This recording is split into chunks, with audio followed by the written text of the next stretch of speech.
very warmly welcome our speaker, Dr. Subhash Kak, and invite him to give his talk. Thank you. Thank you, Raji. I'm delighted to have this opportunity to speak at VaYU. And in my understanding, it's a very appropriate forum or platform to speak of the problem of AI, consciousness, and the Veda. First of all, we do know that AI is transforming the world, and it's transforming it in many different disruptive ways. For example, we have the fear of jobs being lost permanently when computers replace humans at more and more jobs where cognitive skills are required.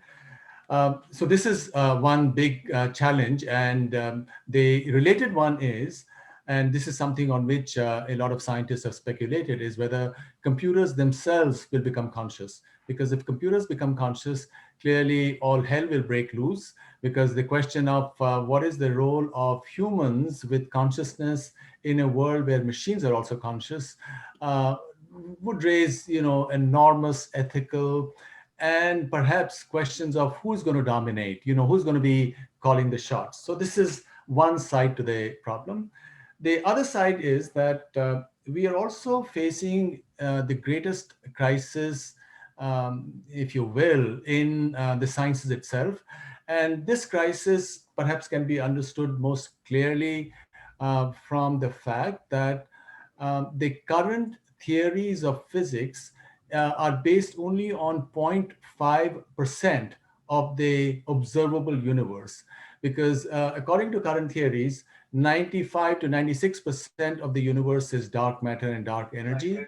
And another about 4% is interstellar gases. So all our theories related to astronomy on how various objects in the skies move and why aren't they moving according to Einstein's theory of gravitation or Newton's theory of gravitation is not clear at all. And so this is a huge crisis.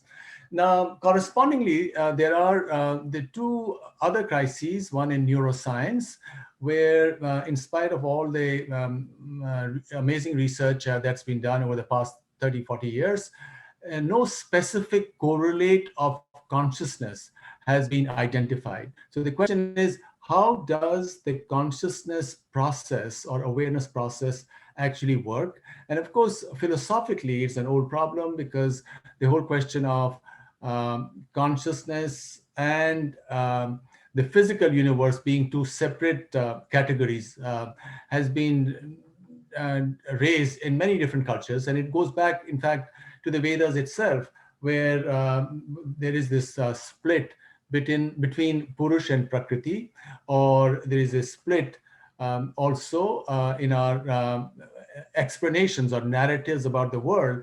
And this split is avidya and vidya, where avidya deals with descriptions of nature, of reality or experience, which are conducive to their representation in language. And since language speaks of things and relationship between things, clearly vidya relating to the subjective self, the observing self, lies outside of the domain of language. And so it goes into the domain, or it can be inferred by talking of paroksha or paradox. And there are all kinds of interesting questions which go back very, very far in Indian thought.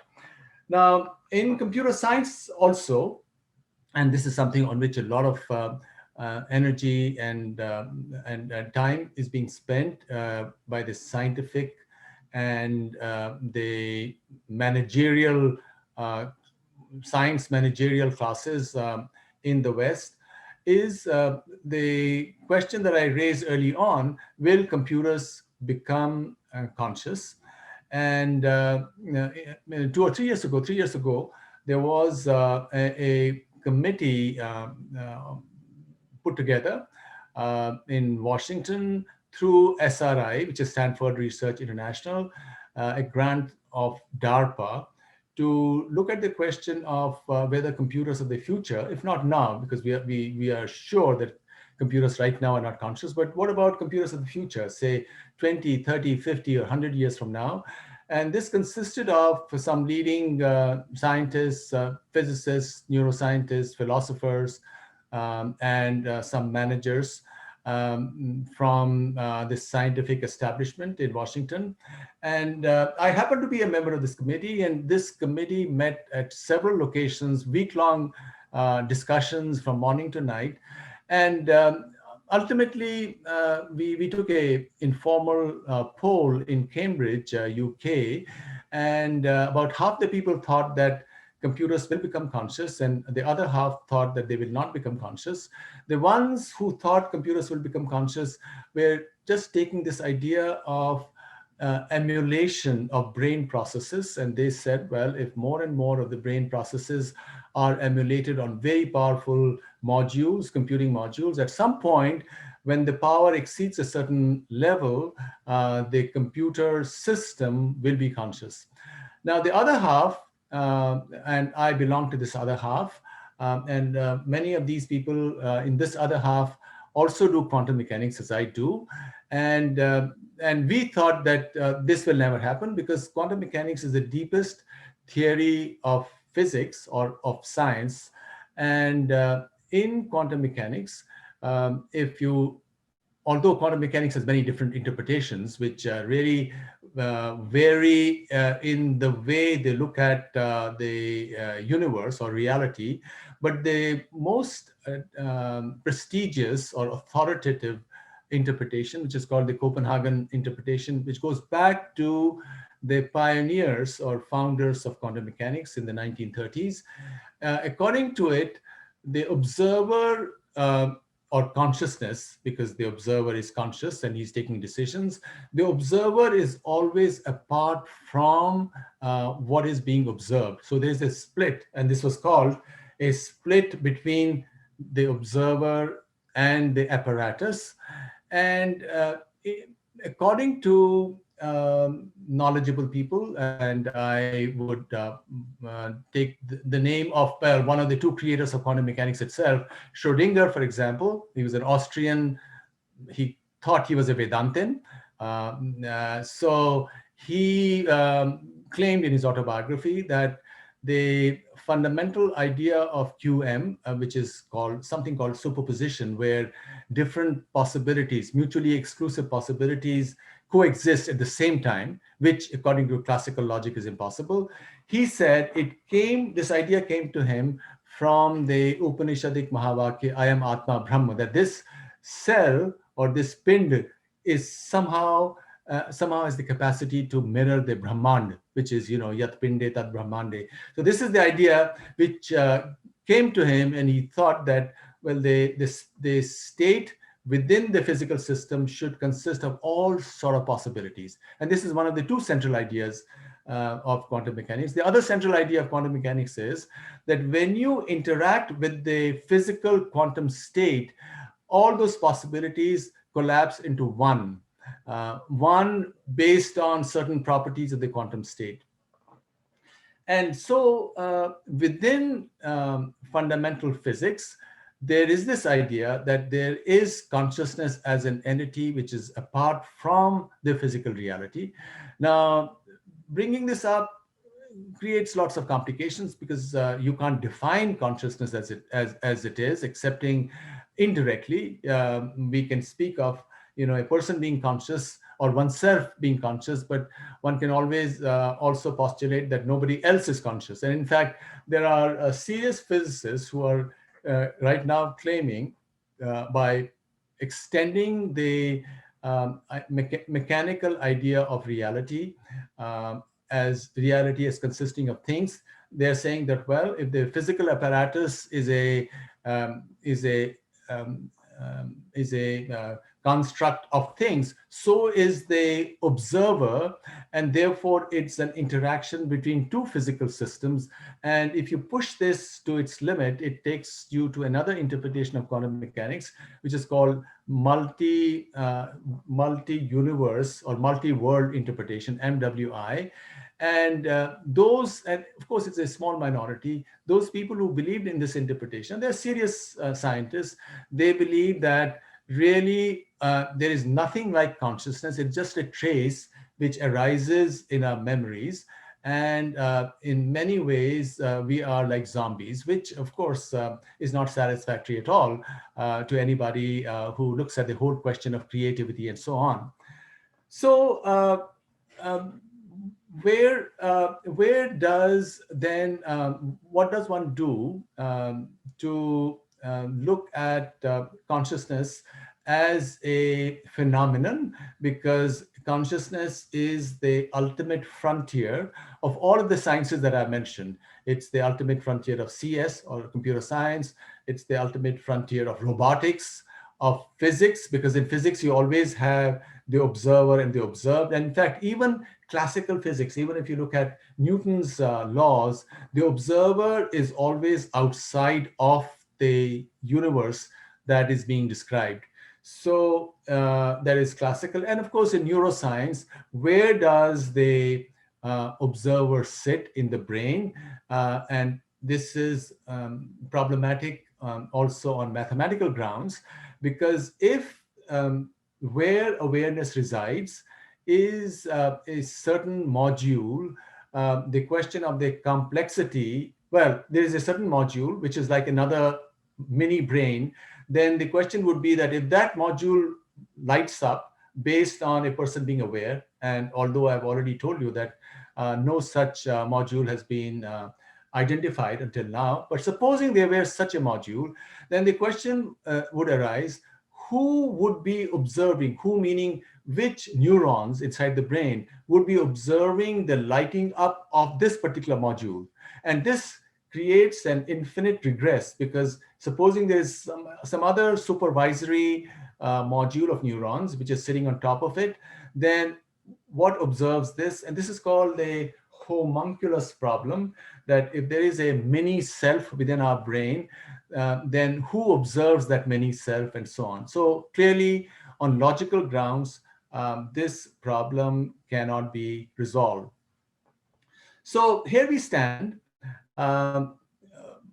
The best scientists within the physics and neuroscience or psychology traditions have admitted that the nature of consciousness is not to be derived as a property of things. And this, of course, takes us back all the way to the Vedas, as I mentioned already. In Mundak Upanishad, for example, this divide between avidya and vidya, avidya related to materiality, properties of materiality, and linguistic narratives required to describe these properties. Now, of course, the Vedic tradition also speaks of these, the two, materiality and the capacity to observe, as two sides of the same thing. Avidya and vidya are two sides of the same thing. And you have that famous statement in Ishavasya Upanishad, which says that those who worship only avidya go to darkness, but those who are absorbed only in vidya go into even greater darkness. So that you cannot understand reality either only as consisting of objects, which is materiality, which of course at another level of narrative is the domain, is the asuric domain, and both these domains are of course a part of us, of each one of us, and the other is as the domain of ideas or thoughts, or the domains of experiences put together. Although one might say, how do these experiences inhere inside the brain, or how does memory work? And we don't have answers to those questions also. In fact, all of these questions lead to paradoxes at so many different levels, as is also recognized by people who do AI.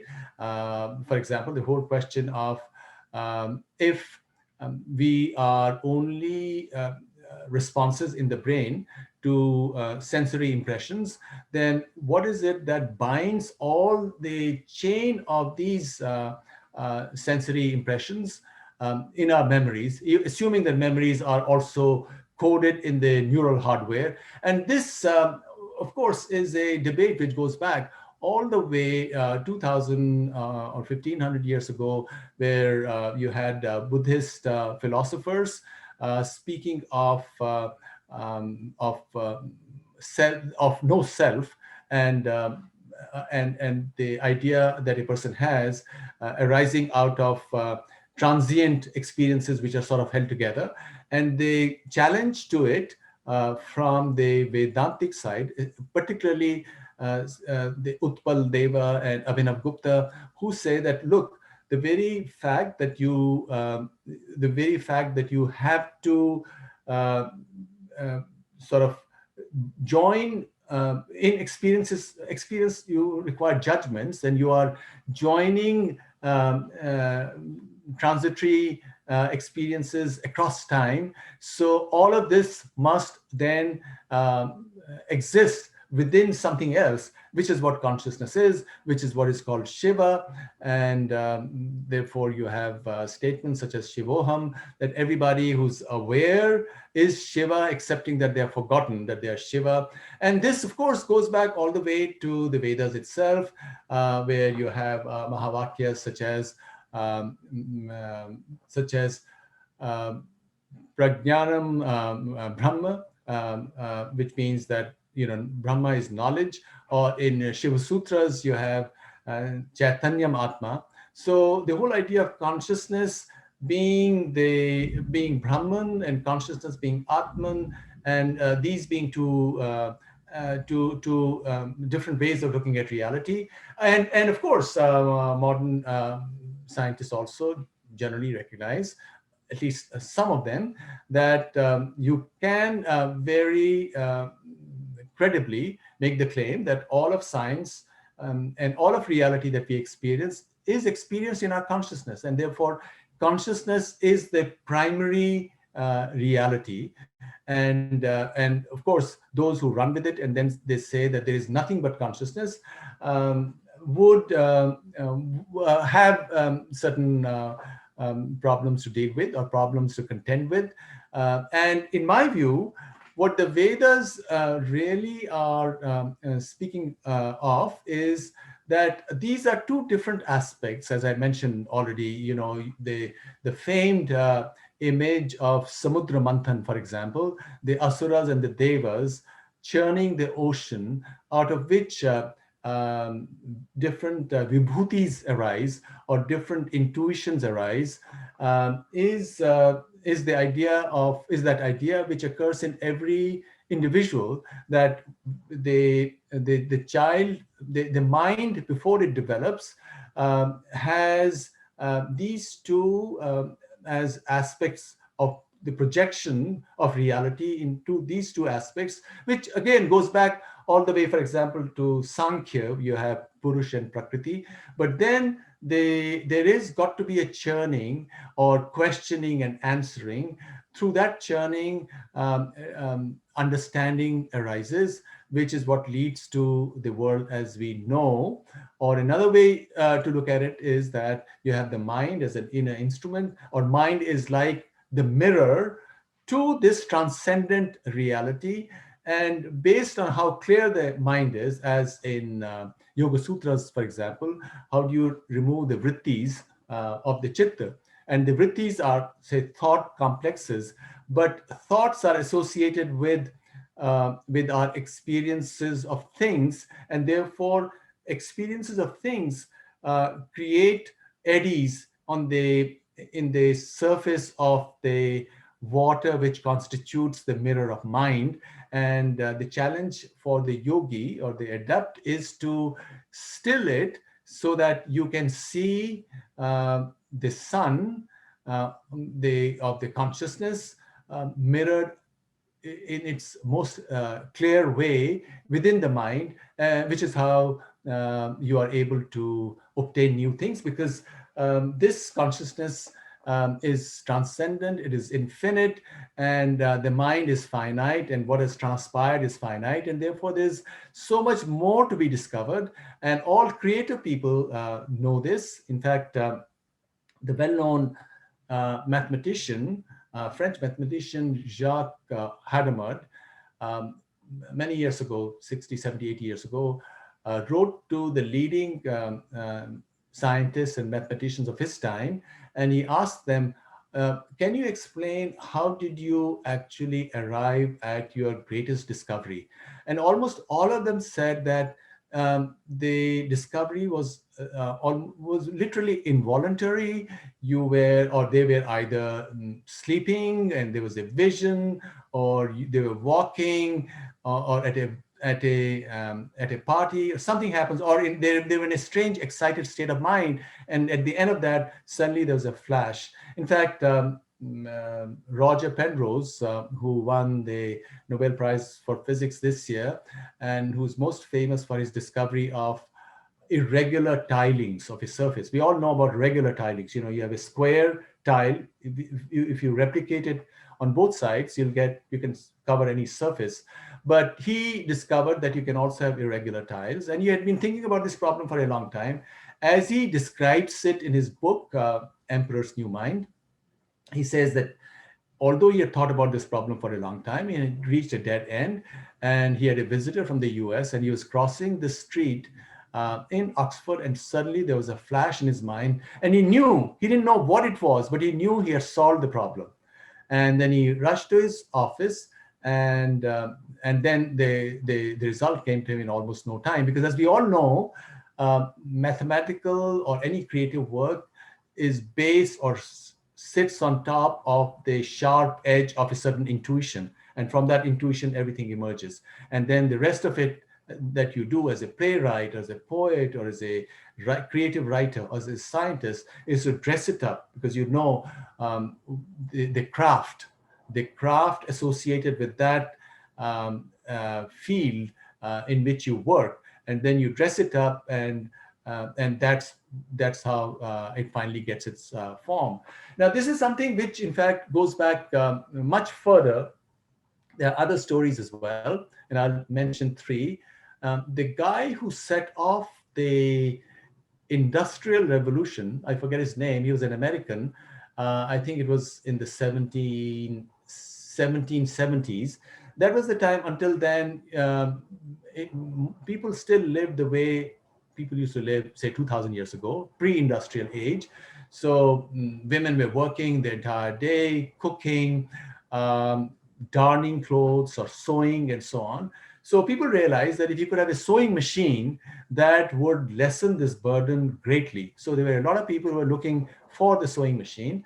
And then this guy, and you can look up his name very quickly, he saw a dream, and he was trying to invent this machine also, like many others. He saw this dream in which he saw Indians, as he described them, he meant American Indians, throwing spears at each other, and the tip of the spear had an eye. It was not complete. The arrow wasn't complete, there was an eye. And he woke up from his dream. He knew he had the answer, because, as you know, in a sewing machine, you need the needle with an open tip, which pulls the thread up. And that started off the Industrial Revolution. Another famous story is this European chemist, Kekule, I believe, who found benzene ring. The properties of benzene were a big scientific problem at that time. What's the structure? And he saw a dream, or he was dozing off, as professors normally do at their work when nobody's watching. He's dozing off, and he saw 6 snakes in a circle, each with the tail of the other in its mouth. And this, he woke up, he says, oh yeah, I got it. I need 6 carbon atoms in a ring. And that's what the solution is.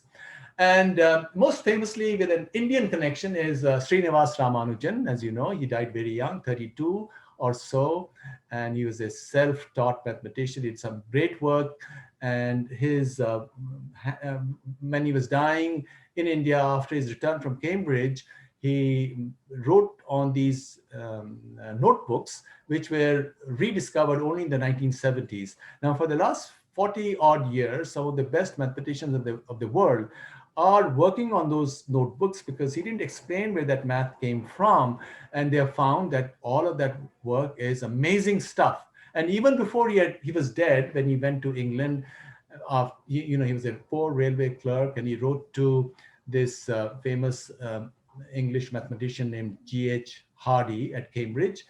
He sent his formulae, and Hardy was astonished. He says, well, nobody could, even if he was a fraud, he couldn't have thought of it. So this guy must be a genius. And then Hardy would ask him, where is the background to this math? Because all work is incremental, mostly incremental, but his work didn't appear to be incremental. And there's a famous book on his life, which is written a few years ago, called The Man Who Knew Infinity, which was also made into a movie.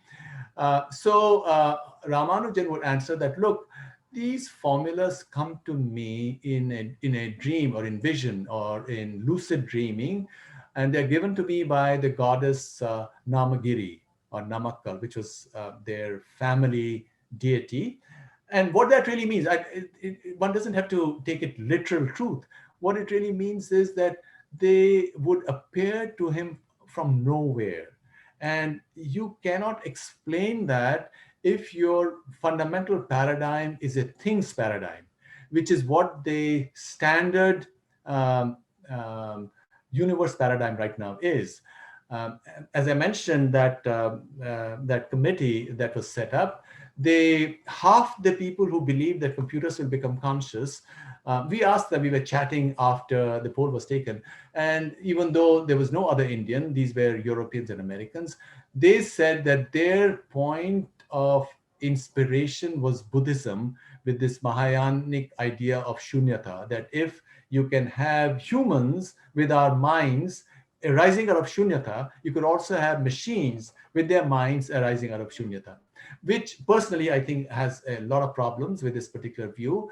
And as those of you who studied Mahaparinirvana Sutra of Mahayana, Buddha on his own deathbed admitted that his speaking of the idea of anatta or anatma, or the fact that he wouldn't answer the question whether there was Atman, he said that he did that to wean people off who were too much into this idea or into the ritual associated with it.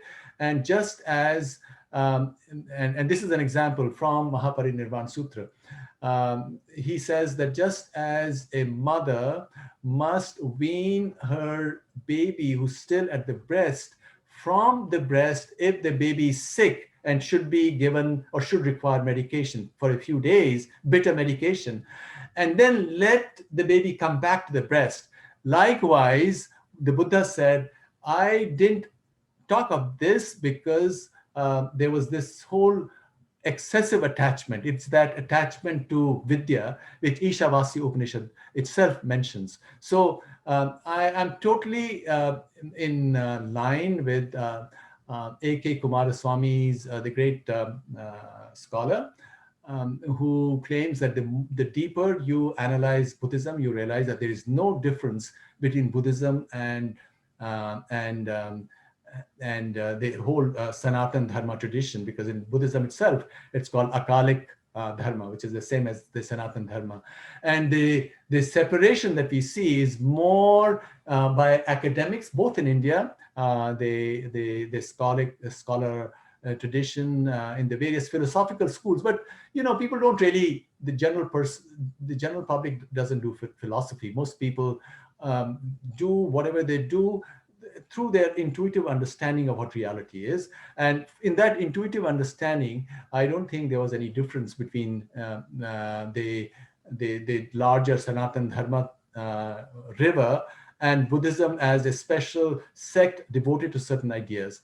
And so it's academics, probably much more in the last 100 or 150 years, academic philosophers and Buddhologists who've spoken of this difference. Now, the scientists that were a part of that group did not know all these fine points related to the history of the Buddha, but they were looking at it in a much more visceral sense, that if there is shunyata, then you can have minds and you can have consciousness, you can have nothingness, and from nothingness can emerge minds of computers.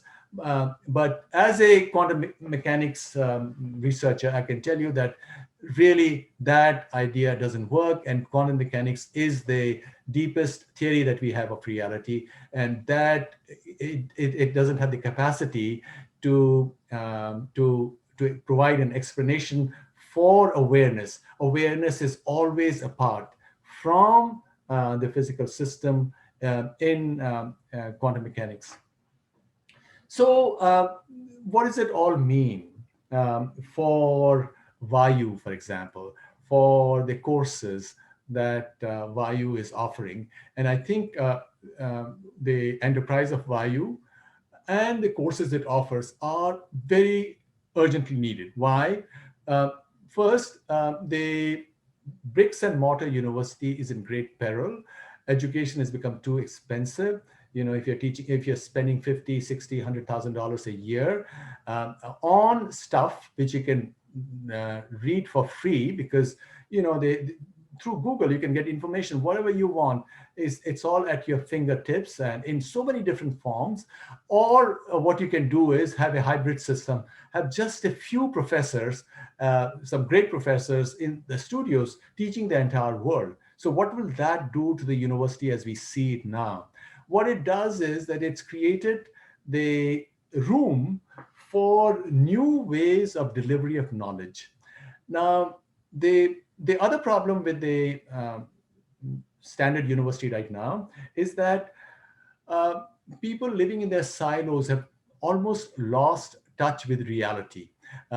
Some of the professors are supposed to be smart, but some of the stupidest people are also professors, because if you take any ideology to its limit, and every academic discipline in its silo is a certain ideology, there's a certain set of beliefs which you keep on working on, which is the reason why to almost anything that you want to do, you can find professors which will show you why that is academically sound. Or George W. Bush, when he wanted to attack Baghdad, there were professors who were sort of all clapping for it, because they said every human being wants democracy.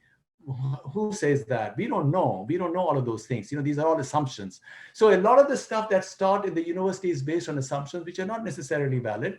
And one of the most or more popular assumptions going around right now is the fact that math itself is racist. I don't know what it all means. What does math mean and what does racism mean in this context? I don't know. So in any event, leaving all those things aside, there is a place right now for new ways to deliver knowledge. And VaYU could be one of those ways where you can harness knowledge in people across the world and deliver it to people across the world. And the biggest need that there is this knowledge related to the inner world. In mainstream science may say that the inner world doesn't exist, but that's really not true. The greatest scientists are aware that this is the world complementing the outer world, and it's not being given enough play in the entertainment medium, in movies and so on.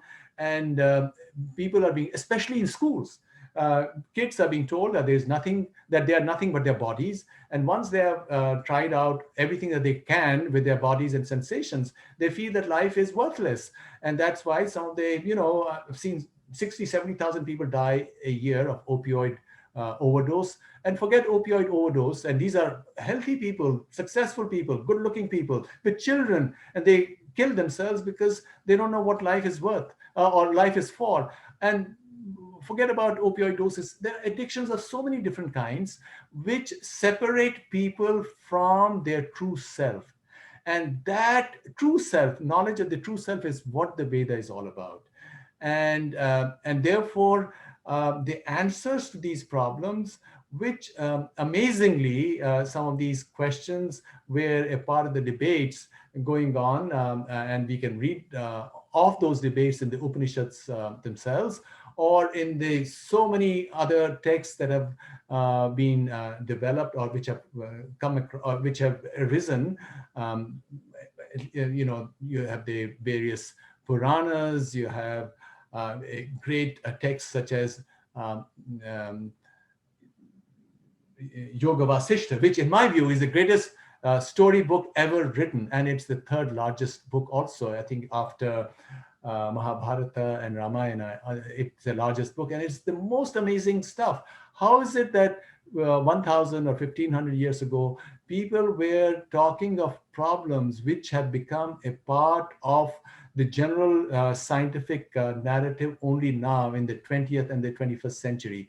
So it tells you that there are worlds which remain to be opened.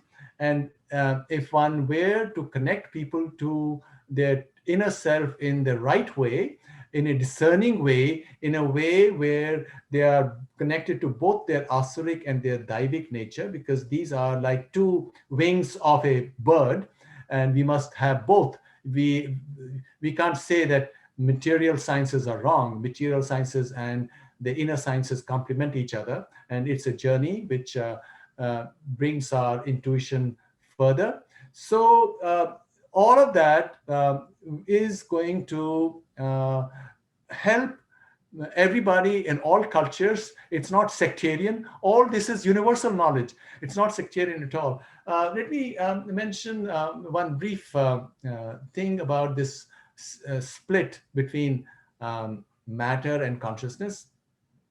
This is a question which was also asked at so many different levels, and I've written many papers on this, as to how is it that the deity or the devas can influence material reality, because material reality is governed by rit or rhythm, by laws, uh, by natural law. If you have natural law, how can there be an intervention? So what is are these supernumeraries, or are the deities or the gods, and or Shiva, that each one of us is Shiva? Is that just a kind of a trace, like Cheshire Cat's smile? Well, the answer was given in the Vedic tradition itself. For example, you have Sri Vidya, or various tantras. In all the tantras, Shiva resides at the deepest layer, at the deepest point in the entire physical or psychological complex. You have Prakriti, you have many different layers of Prakriti or the goddesses. And that's why even Adi Shankaracharya, when he composed the Saundarya Lahari, even though he was talking about absolute Advaita, recognized that you have to go through the mind. The goddess represents the mind or Prakriti, and as it's reflected, you have Shiva as Prakash, as light, as it's reflected, which is Vimarsha, within the mind. This light, it's like a flame, and this flame has two aspects to it: fire, which can burn you, and light, which can show you things in the most wonderful way, which is why Shiva was also shown as having the Raudra form. You have Rudra as one side in the Mahesha Murti view. You have Rudra on one side and Vamadeva or Parvati on the other side. But this debate, let me go back to this whole question of the debate. So how does Shiva then influence reality, influence physical reality? And the answer was what is called Drishti Srishti Vad. Through Drishti alone, Srishti is done. Now, my friend who passed away last year, the great Malayali physicist George Sudarshan, in 1974, with his student Misra, wrote a paper called The Quantum Zeno Effect, where he showed that the quantum state, quantum state is the apparatus. And if you interact with the apparatus, I taught you quantum mechanics. If you interact with the quantum state, it collapses to one of the possibilities. But George Sudarshan said, and he showed it mathematically, and it's been demonstrated in the lab, that if you only observe the system through drishti alone, you can steer the state. So you can create and you can steer it in many different ways. And this particular intuition was already a part of the Vedic tradition. That's why in Sri Vidya, for example, Shiva or Sri Chakra, Shiva is the infinitesimal point in the center. And what it really means is the more you explore Shiva or the more you look for it, the more it recedes from you. You won't find it. All you'll find will be different layers of Prakriti. You'll find all of those triangles, etc., which mean some very subtle things which I don't have time to talk about right now. But Shiva will keep on going away. And why will it keep on going away? Is because you are Shiva. Shiva is you. You have to turn the gaze onto yourself, which if you knew how to do it, you will then find Shiva within you. In fact, there's this famous story about this man. I think it's a European story. This man has a dream that he's going to find a big treasure, and then he looks for omens, and these omens send him to another city, then another city. He spends many years, and finally he gets a dream that this treasure is in his own backyard, and all that he has to do is to go to the backyard and dig it up. And that's the story of every human being, that all of this knowledge, as the tradition that I personally come from in Kashmir, the Shaiva Darshan of Kashmir, which is truly the same as the Vedas. It's just a reformulation. In the Vedic view, there are 11 Rudras, and you also have 25 tattvas of Sankhya, 25 plus 11. The Rudra is Shiva. So Shiva in different manifestations is Rudra. And Agni is also Rudra, because Agni can be both hot and light, both heat and light, danger and grace. Both of these things exist. So I personally say, just to conclude, I have a minute, there's the most extraordinary, truly extraordinary knowledge and wisdom in the Vedic tradition. But tragically, in the last 70 years, because the minds of Indians are colonized, and we have not been able to break away from that colonization, even after 70 years. Even nationalist Indians, even Hindu Indians, they've been so deeply colonized by the experience at the hands of the British. They don't know how to get away from it, to connect to the Vedic tradition, to the Vedas in a wholesome way, as the universal knowledge, not just for India, but for the entire world. So coming to our question and answer session with Dr. Subhash Kak, let me just start off with a question that I myself had. Now, you talked about the observer and the observed. Where does the concept of Advaita come into this? Well, yeah, okay. The whole question is there duality? There is no duality, but the single entity gets projected into duality, right? Ultimately, you do have duality. You have duality in so many different ways. You have male and female in genders, right? You have duality in terms of materiality and awareness, which is the asuric and the daivic parts. And so the embodied world is all about duality. And there is duality within us as well at many different levels. But it's not ultimately it's not dual, which is where Advaita comes from, right? you could have also said the world is actually dual. And there are some philosophical systems where it's claimed that the self is always apart from the Atman, is always apart from the Paramatman, right? But here the idea is that it is all one. It's not the source is one, so it's Advaita. But the experience world is Dvaita. That is certainly true. Thank you so much. So the other question then is that you did mention while talking about consciousness that consciousness is intuitive. And so to the average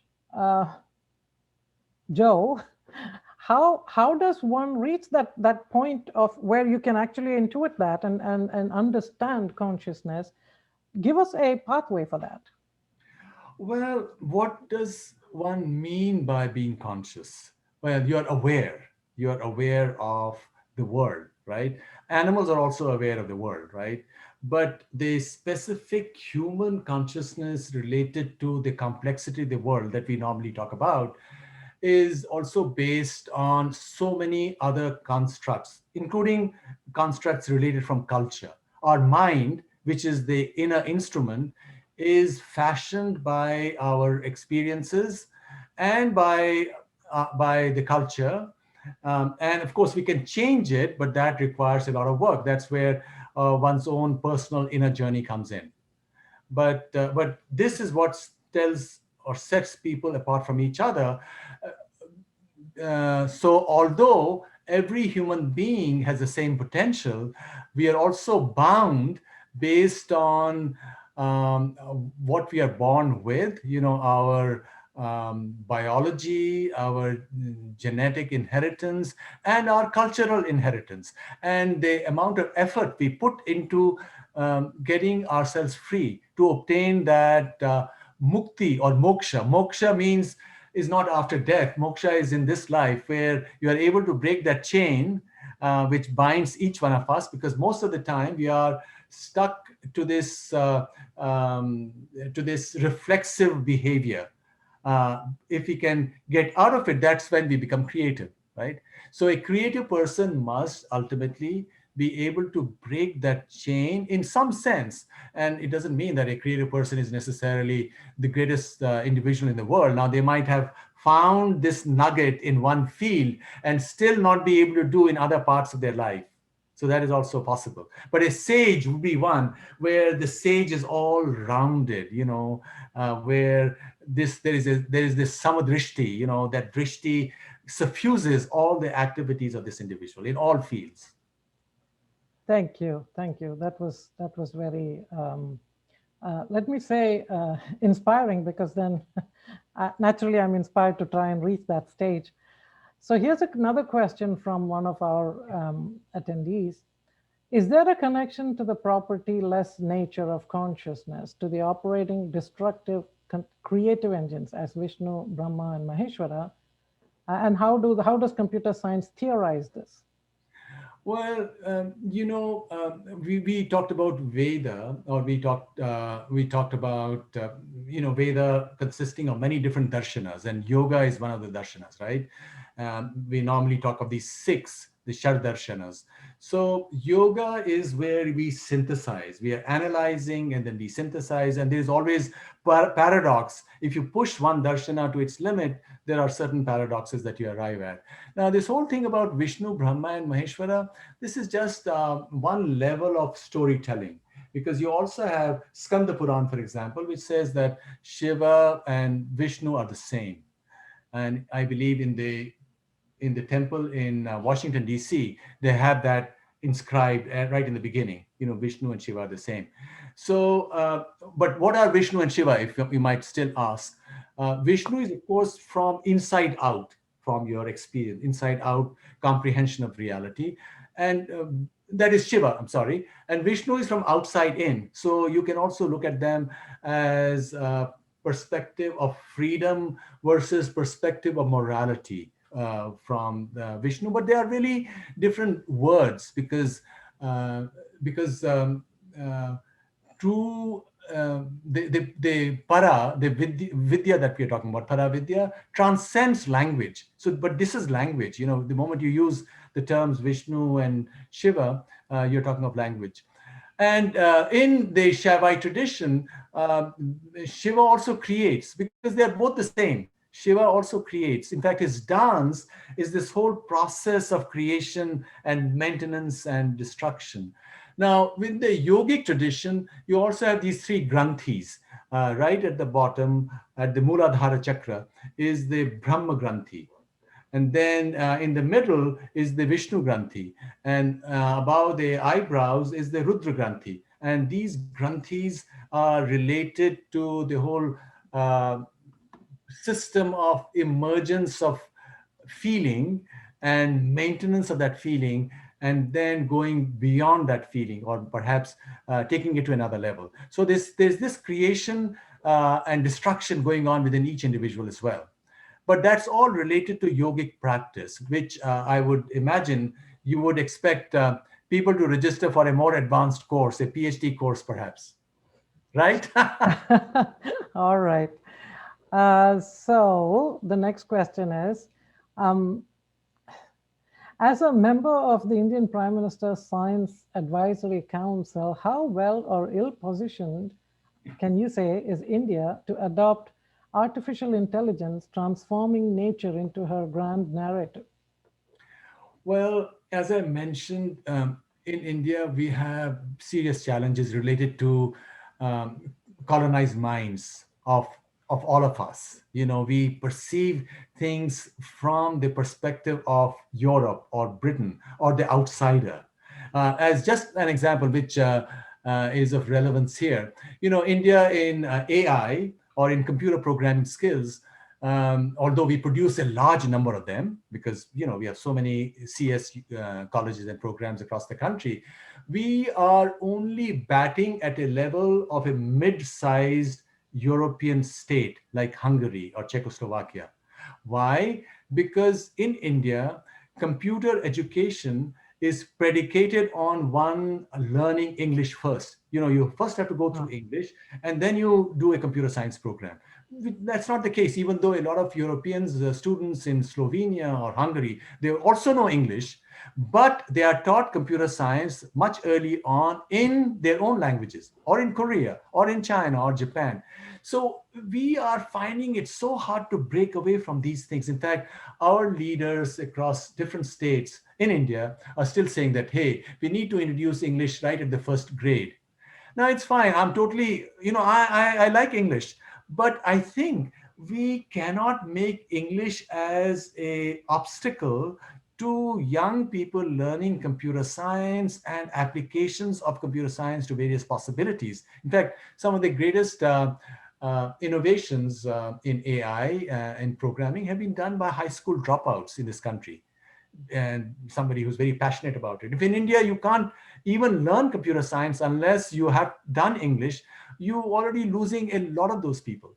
So this is a big battle which is still being fought, because a lot of very well-meaning Indians think this is the way, English is the way, and they made horrible mistakes 20, 25 years ago when India said we are only going to be the back office to the West, because that's what some professors from Harvard Business University, business school say.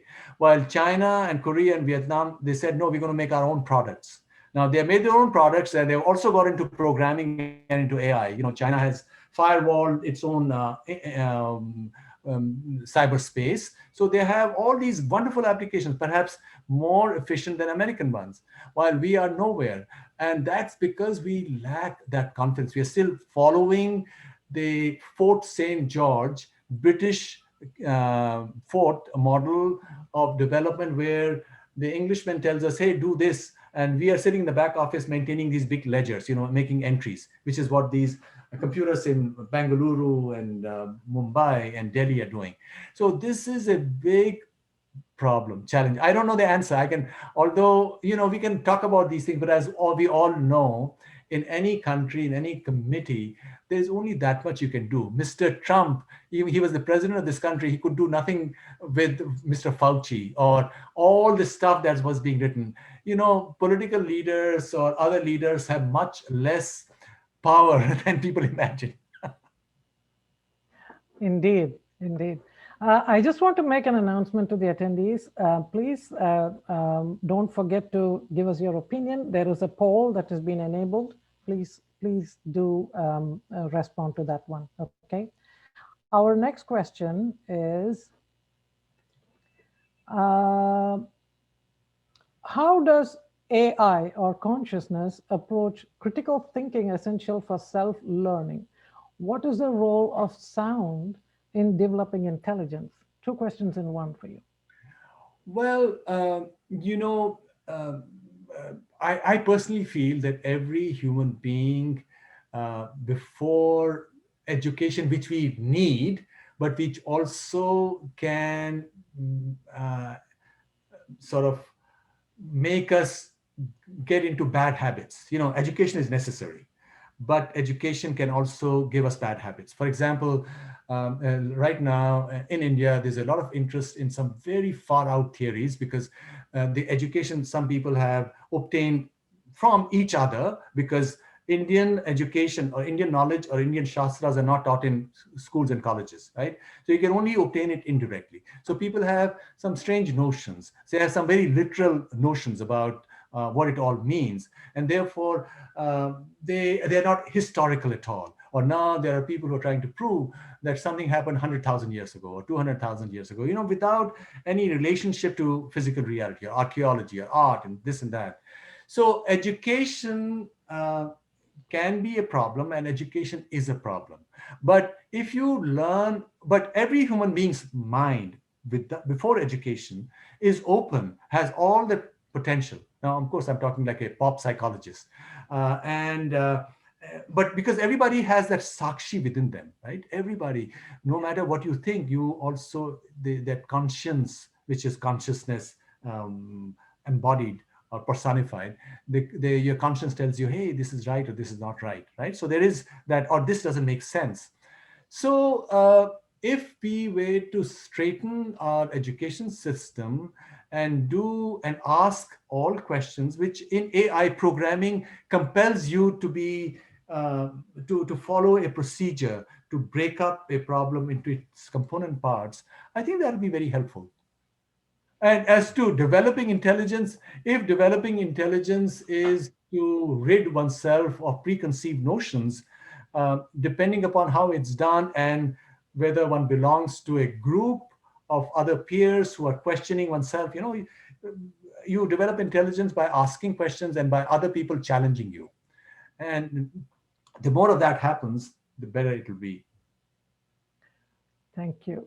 So our next question is, um, uh, uh, so the climate crisis, uh, tell us how the Vedas can help us solve this.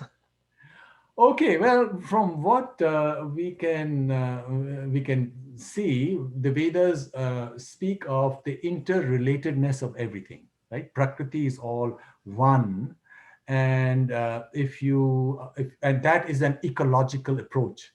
If you are if you are part of an ecological approach, that is good for climate, that is good for the environment, and then you also respect and honor other living beings.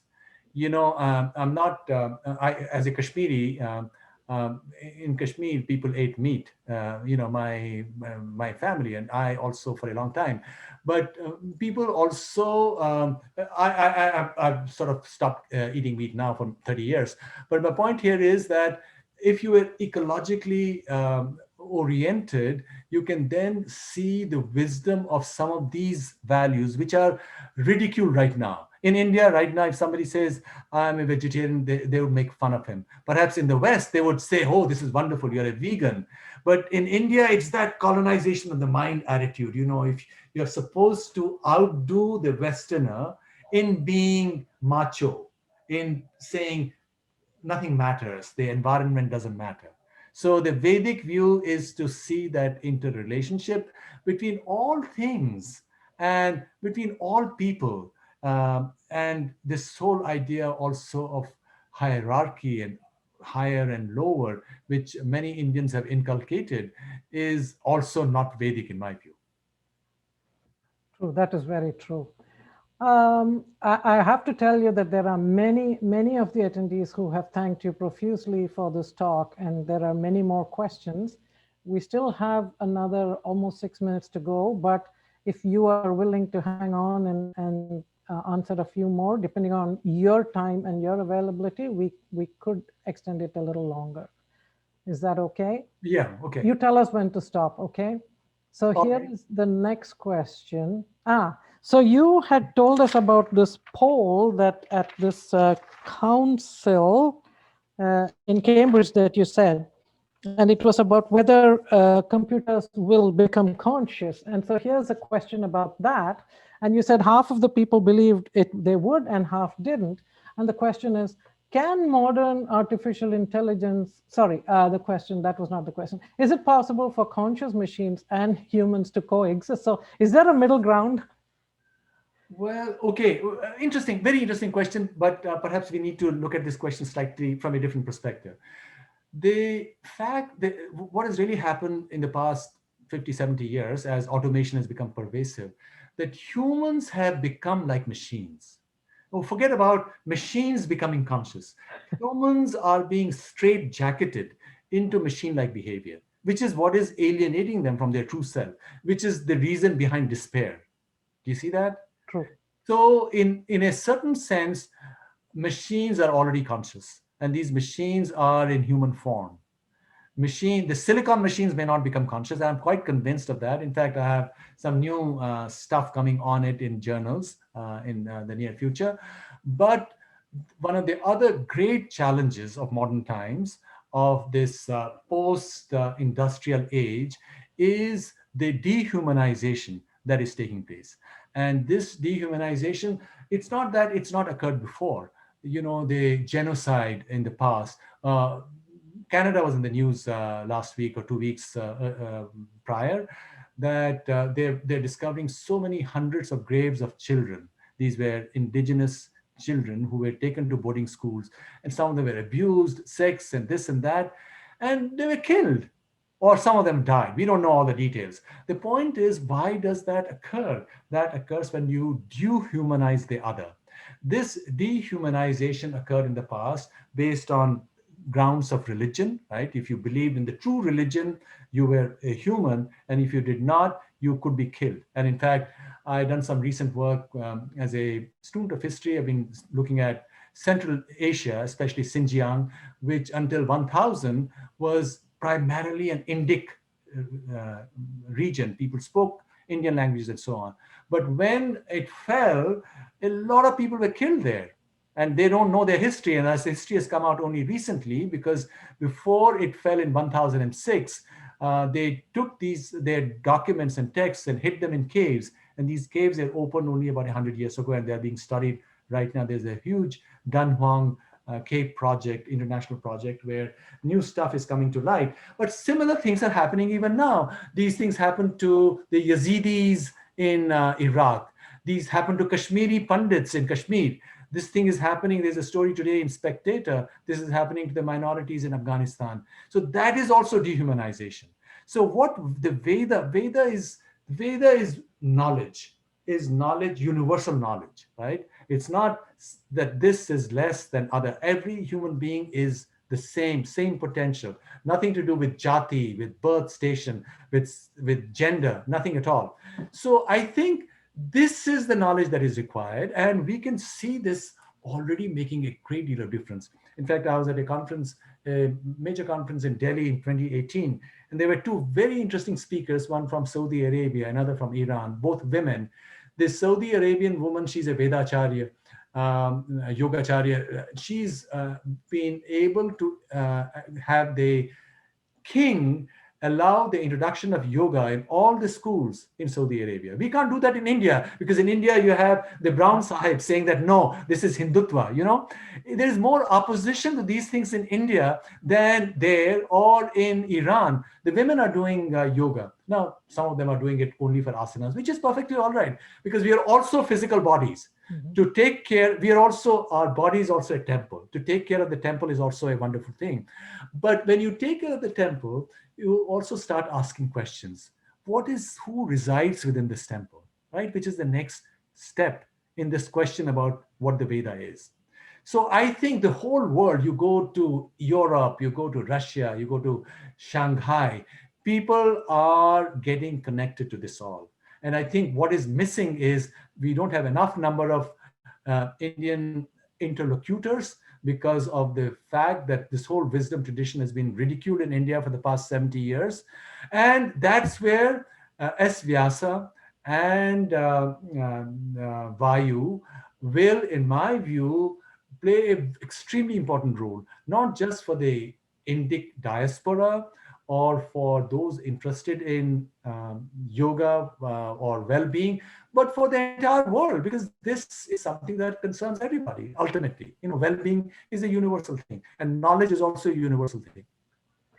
That is, I mean, that's such a poignant few points that you brought up there, and I couldn't agree more. There's another question. This is a little long, so be patient with me. Integral to yoga is the 5-layered personality with different guna combinations and concept of karma that needs to be acknowledged. These are not factors considered in mainstream health as yet. So how do you see yoga research proceeding in the current paradigm of Western research methods?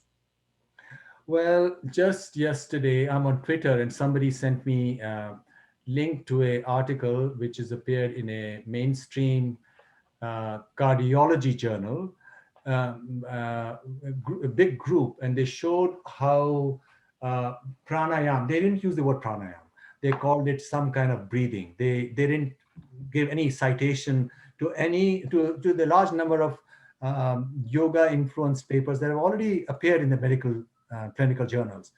But that question apart, so this paper argued that pranayam can be extremely beneficial to cardiac health, right? And there are other studies, and I've been to SVYASA, and I know the people, they've done a lot of research, and you can look for this information on the internet. I think the challenge once again is that in India, unless we respect all of this in India itself, in India, S. Vyasa was a leader, and how much of trouble they had to get a university status, right? And even now, they're a very, very small place. The Ayurveda is viewed in a stepmotherly way. Ministry of Ayush, I believe, gets 3% of the total health budget, while Chinese traditional medicine in China gets 20%. So China is doing much more for its traditional medicine, even though it doesn't have the same far-reaching foundations as Ayurveda has, right? And this whole idea of three doshas is also on logical grounds much more powerful, because according to logic, three-way logic is superior to binary logic. And the fact that binary logic is used in computers is just an accident. Computer scientists know that three-way logic is superior, but technology moved along, and then it became too expensive to build machines which would be three-way logic because they would be more efficient. So three-way logic is more fundamental. Ayurveda is the only medical system which is based on three-way logic. But we must create interlocutors, spokespeople who can speak effectively of all of this. And we got to make it a living tradition. Ayurveda and yoga therapy has got to be a living tradition. We can't just be speaking of Charaka Samhita or Ashtanga Hridaya and so on. And valuable as they are, we don't go away from them. But there's got to be churning. Things have got to be created, and all the time. Once that happens, even in the West, well, first of all, 70-80% of all the clinical research cannot be replicated. This is the big crisis of medical sciences. You publish research, and then 2 years from now, nobody can replicate it. But in the meanwhile, the pharma companies have run with it, created drugs, and then 3 years from now, they can create something else. It's like people with different opinions. This is how, it's really not scientific. So, well, there are also some important advances. Let's not completely deride it. So what Ayurveda needs or yoga needs is much more effective speakers for it, and critical thinking applied, and double-blind experiments to the extent they can be done, to be done, and take it as universal medicine. It's not just a medical system to be put in a corner of a room where you are embarrassed to speak of it to others while you are using its stuff. So let it shine in the open day. And I think time has come for it. I personally, I think this is where a lot of the stuff will go, because there is no real therapy at this point in time for chronic diseases, arthritis, for chronic pain, and so on.